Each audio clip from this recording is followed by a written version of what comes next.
I was telling someone this afternoon in a little meeting. I said, every son that's born of God has to be tried first, chastened. I remember when I had mine, my greatest hour, when a man's born again, there's a little spot like the size of his fingernail that God injects into his system, and it falls into his heart, and there anchors. Then Satan makes him prove it. And if that ain't there, you're gone. I remember there in the hospital, I was about 22 years old, 23 maybe, long as a young man, and my father dying in my arms, and me talking to God as a healer, and my own father in a heart attack laid his head in my arm, and me praying for him, and see him turn those eyes and look at me, and fall off to go to meet God. I took him over and buried him by the side of my brother, and the flowers are still fresh on his grave. And me preaching a God that heals the sick, working for the public service company for 20 cents an hour.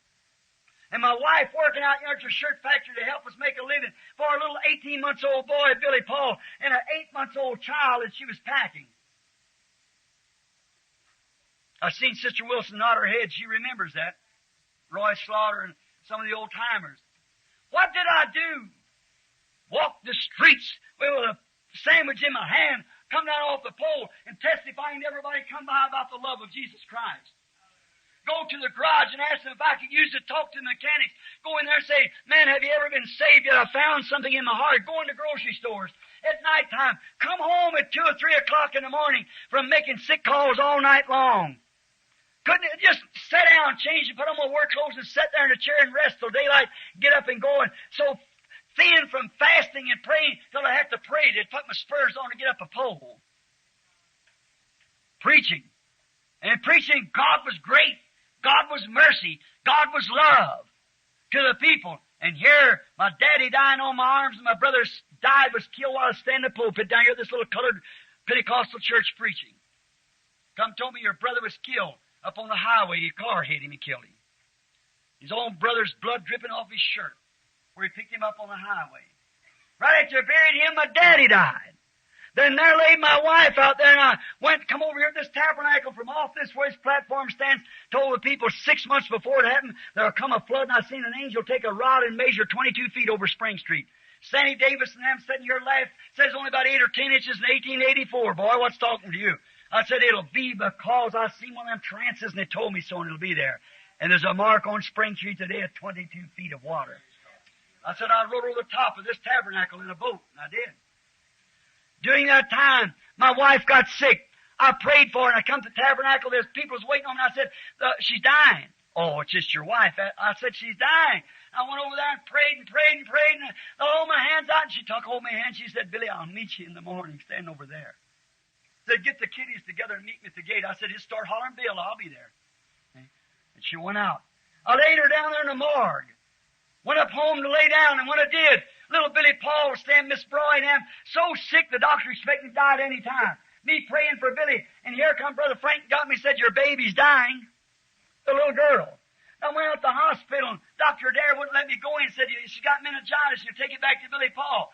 Had the nurse give me some kind of a red stuff to take for some kind of an anesthetic of something to quiet me. And I had him to leave the room, throw it out the window, slipped out the back door, and went down to the basement. There laid the baby there before the hospital, isolated ward, flies all in her little eyes like that, and I took the old mosquito bar, shoot him away, and put it over. I got out and I said, God, there lays my daddy's brother yonder, the flowers on their grave. There lays Hope laying yonder, and here's my baby dying. Don't take her, Lord. And he just pulled down the curtain as if they shut up. I don't want to hear you at all. He wouldn't even talk to me. Then if he wouldn't talk to me, it was Satan's time. He said, I thought you said he was a good God.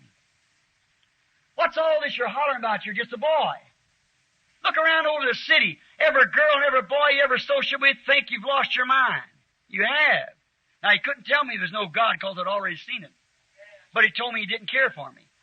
Said all night long, all day long, I said that to God. What have I done? Show me, Lord. Don't let the innocent have to suffer for me if I've done wrong. I didn't know he was trying me. But every son that comes to God's got to be tried. I said, tell me what I've done. I'll make it right. What have I done but preach all day long and all night long and just give Him my life constantly? What have I done? Satan said, that's right.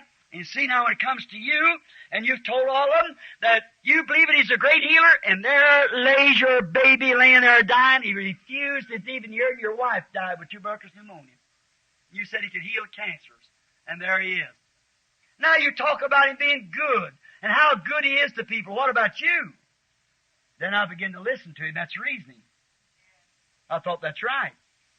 Said He could just, you don't have to speak the word, just look to your baby to live. I said, that's right. And as much as you've done for Him, and yet that's what He does for you. I said, that's right. I began to think, well, what? See, everything began to break away when it come to reasonings. But when it come to that hung. It stayed there. I was just about ready to say, then I'll quit. But when it got down to all the reasoning powers that broke away, then it come to that eternal life, that new birth. What if it hadn't have been there? What if it hadn't? We wouldn't have known one another the way we do now. This church would have not been here like this. The thousands and millions around the world. But thank God it was there. Then when I thought, what? Who am I anyhow? Who am I to question His Majesty? Who am I to question the Creator that gave me my very life here on earth? Where did I get that baby? Who gave it to me? Not mine anyhow. I just loaned her to me for a while. I said, Satan, get away from me. I went over and laid my hand on the baby. I said, God bless you, sweetheart. In a minute, Daddy will take you down and put you on Mommy's arms. The angels will pack your little soul away, and I'll meet you in that morning. I said, Lord, you give her to me. You're taking her away. And though you slay me, like Job said, yet I love you and I believe you.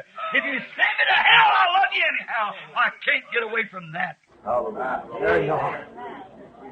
Just been intellectual, it all broke away. But you've got to have personal relationship. You've got to be born again.